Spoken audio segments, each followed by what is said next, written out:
মুস্তাফিজ আমাদের মায়া লাগিয়ে চলে যাচ্ছে, তাকে ছাড়তে পারছি না, তার জন্য কষ্টে বুকটা ফেটে যাচ্ছে। ম্যাচ শেষে উপস্থাপকের প্রশ্নের জবাবে মুস্তাফিজকে নিয়ে কেঁদে কেঁদে একই বললেন মহেন্দ্র সিং ধোনি। বিস্তারিত দেখুন পুরো ভিডিওতে। দর্শক, জিম্বাবুয়ে সিরিজের জন্য দেশে ফেরার আগে আইপিএলে এটাই শেষ ম্যাচ মুস্তাফিজুর রহমানের।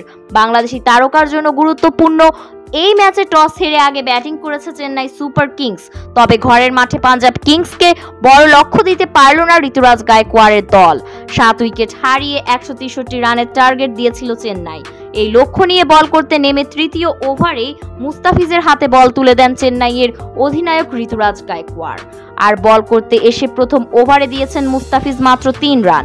এরপর মুস্তাফিজ পঞ্চম ওভারে এসে দিয়েছেন 9 রান।